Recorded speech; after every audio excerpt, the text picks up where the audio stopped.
Интеркултура, интеркултура. Добар ден, почитувани гледачи. Ова е уште едно издание на шорткастот Интеркултура и денес мој соговорник е професор Шабан Салиу, министер за интеграција и имплементација на стратегијата за инклузија на ромите, која што го опфаќа временскиот период од 22 до 2030 година.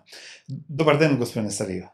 Добар ден на вас, добар ден на вашите гледачи на студиото.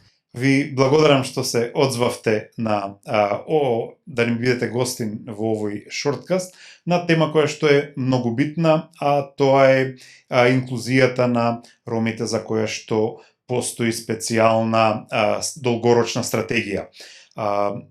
Вие неодамна го собравте координативното тело, па можете ли да ни кажете што се случува со стратегијата, во каква фаза е незината имплементација по промената на власта? Таа беше донесена извесен период во текот на старата власт. Да, ви благодарам. Прво да објаснам, стратегијата е документ, она познанска декларација која е донесена во Полска. Одговорни за спроведување на стратегијата е фактички Министерството за надворешни работи во Република Германија.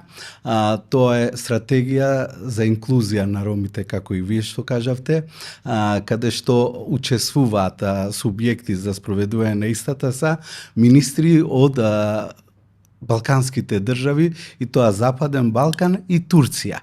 Значи, се водат состаноци во повеќе држави, као што кажав, присуствуваат, односно одговорни са министерствата, за разлика од другите држави.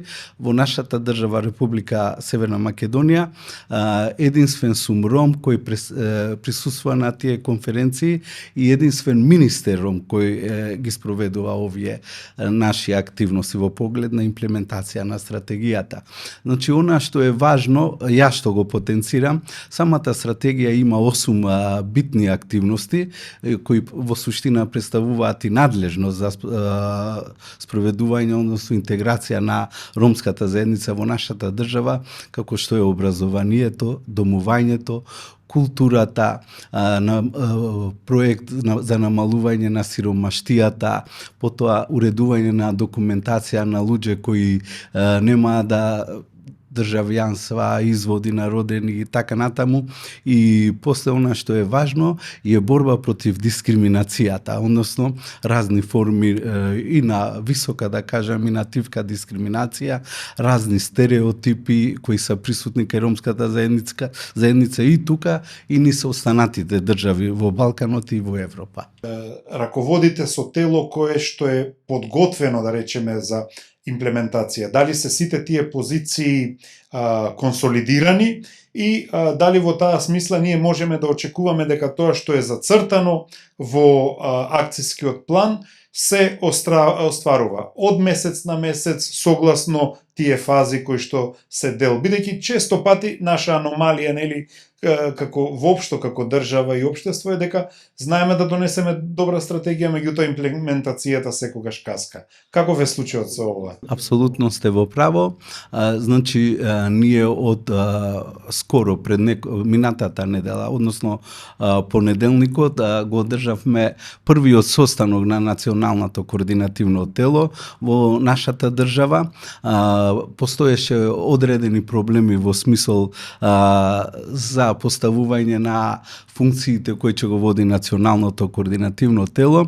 Истовремено, да потенцирам, тоа се случи 14 јануар. Јас сум и национална контакт точка за спроведување на оваа стратегија, односно ја представувам нашата држава во странство, во Европа и другите држави, и има 12 министерства од владата кои директно се инволвирани во спроведување на овие акциони, и национални и локални. Значи, тие 12 министерства даваат по 2 членови, заменик и член, кој го представува во суштина националното координативно тело, кој треба да ги поставува проблемите во врска со ромската заедница, оние индивидуални и колективни граѓански права загарантирани со уставот и законите. Од тука треба треба фактички и на некој надзор ова национално координативно тело каде што го представуваат членови и заменици од министерствата, како што потенцирав, тие треба да на некој начин предизвикаат можност да направа ситуација сите овие министерства да финансираат одредена на сума пари од нивните буџети. Самите министерства треба да навремено секако да предвидат финансиски средства преку кои ќе се имплементираат овие акциони планови.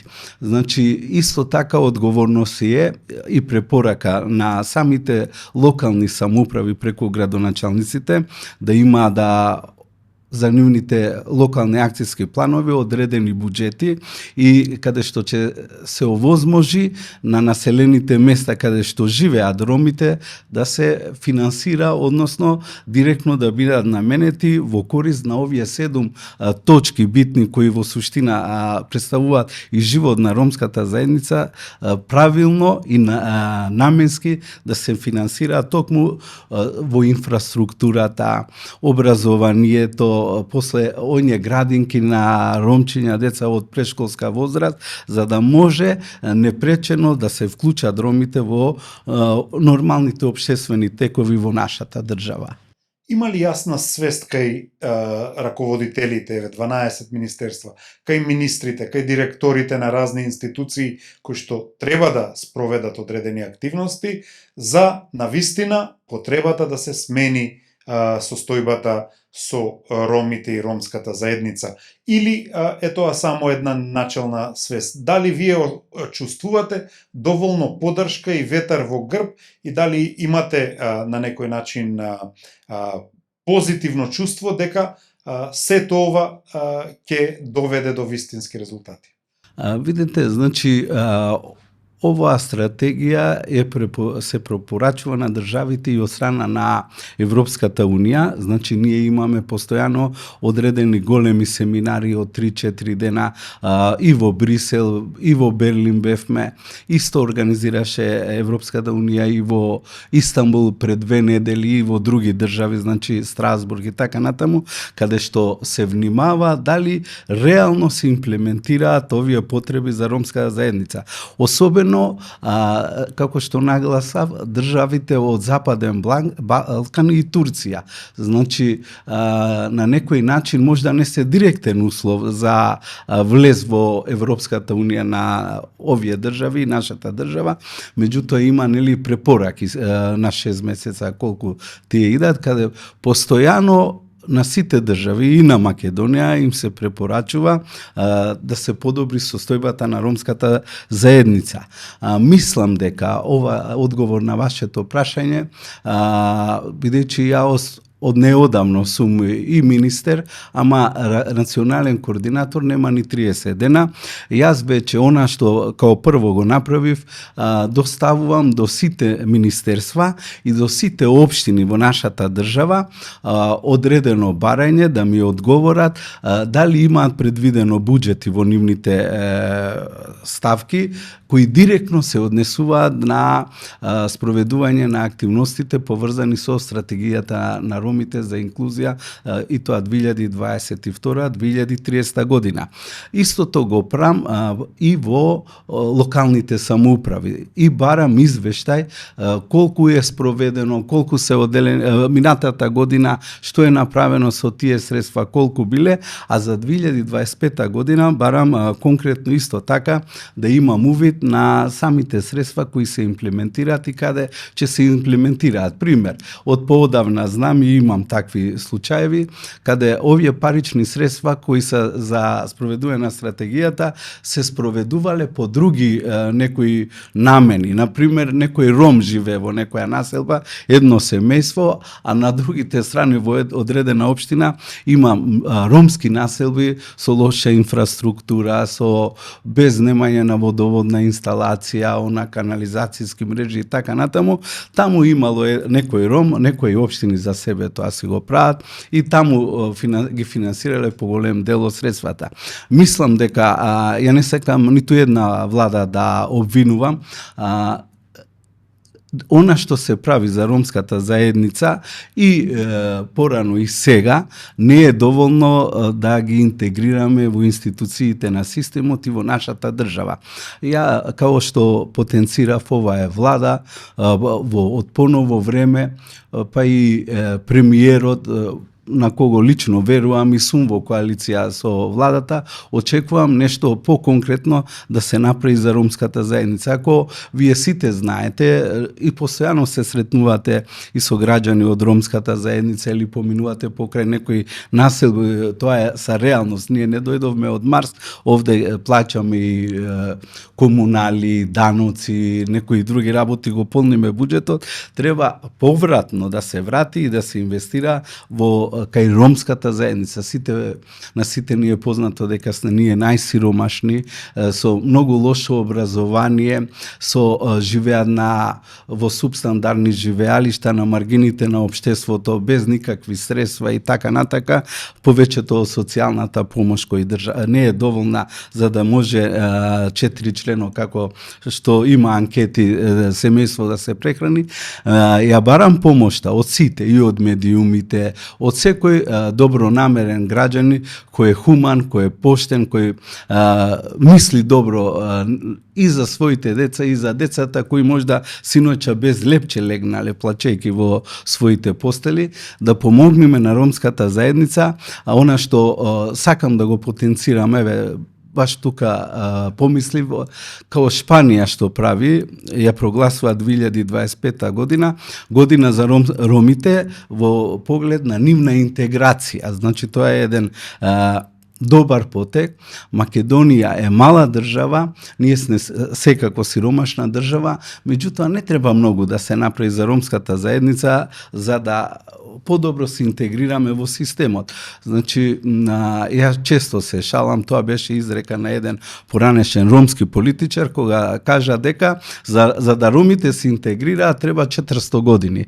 Ја обратно тоа би кажал, доколку има добра намера од страна на и на владата и другите, на било која влада. Значи, ние сме сега и јас сум со ова влада во коалиција, ама имаше и претходни влади од други различни премиери и така натаму. Ако се има добра намера, за 2 години може да се подобри животот на ромската заедница многу драстично во позитивна смисла. Само треба да се има намера и волја. И не инцидентно и така да се решаваат проблемите на ромската заедница, напротив, треба да се решаваа со системски законски решенија, постојани, не само за 1 година, него да има бенефити и да се работи на свеста и на ромската заедница и на другите, бидејќи ние друга држава, овде сме родени, немаме. Нашите роми овде ја населиле Македонија повеќе од 1000 години и тоа е сериозна временска епоха и повторно апелирам на сите, сериозно, искрено, посебно владата на Република Северна Македонија и сите институции, и невладини организации, и поединци граѓани да се замисла дека не е фер во која состојба се наоѓа ромската заедница. Ја можда во некоја друга прилика ќе снимам и клипови, има и решени судски случаеви каде што судот во Страсбург за човекови права и во Европската унија утврдува директна дискриминација врз ромите во Македонија. Не е тоа само случај во нашата држава Македонија и во многу други држави, уште можда по-драстични повреди на човековите права има. Интеркултура, интеркултура, интеркултура, интеркултура.